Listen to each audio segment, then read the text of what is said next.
going to tell you the summary of The Last Unicorn.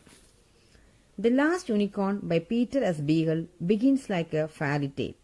The Lost Unicorn became a cult classic as both a novel and an animated film because it plays with conventions of fantasy and fairy tales.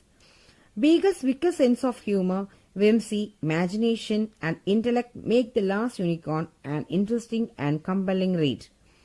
Once upon a time, a unicorn lived in a lilac forest. Unicorns are immortal, yet gifted with eternal youth. This particular unicorn is the picture of elegance and grace. She moved like a shadow on the sea. The unicorn has already had her fill of adventures. Once she overhears the conversation of two hunters. One of the hunters remarks that the forest feels like it's enchanted. The other responds by telling some folklore about the unicorn who used to enchant these lands, but they are all gone now, so the forest could not be enchanted. The unicorn struck with sadness. She decides to leave the enchanted lilac forest in search of her kin. Her first encounter with humans is terrifying. She is caught by a circus and caged like an animal. Out in the world, mortal cannot see her magical nature. From the unicorn's point of view, only she and the harpy named Selena are truly magical creatures.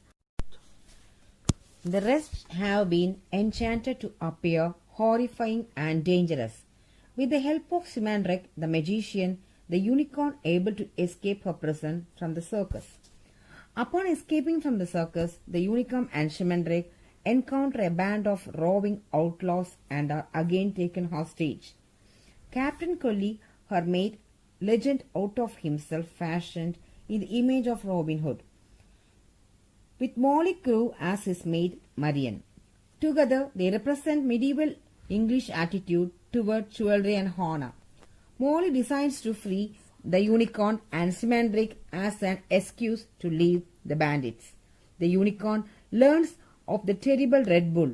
This beast with red skin and flaming eyes is the one who headed up all the unicorns and is keeping them captive in the castle of King Haggard at Hug's Gate.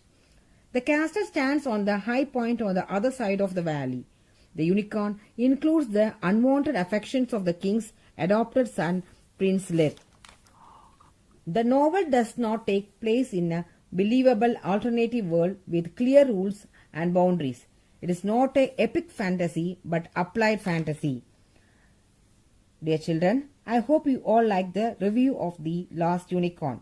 See you in the next module. Thank you.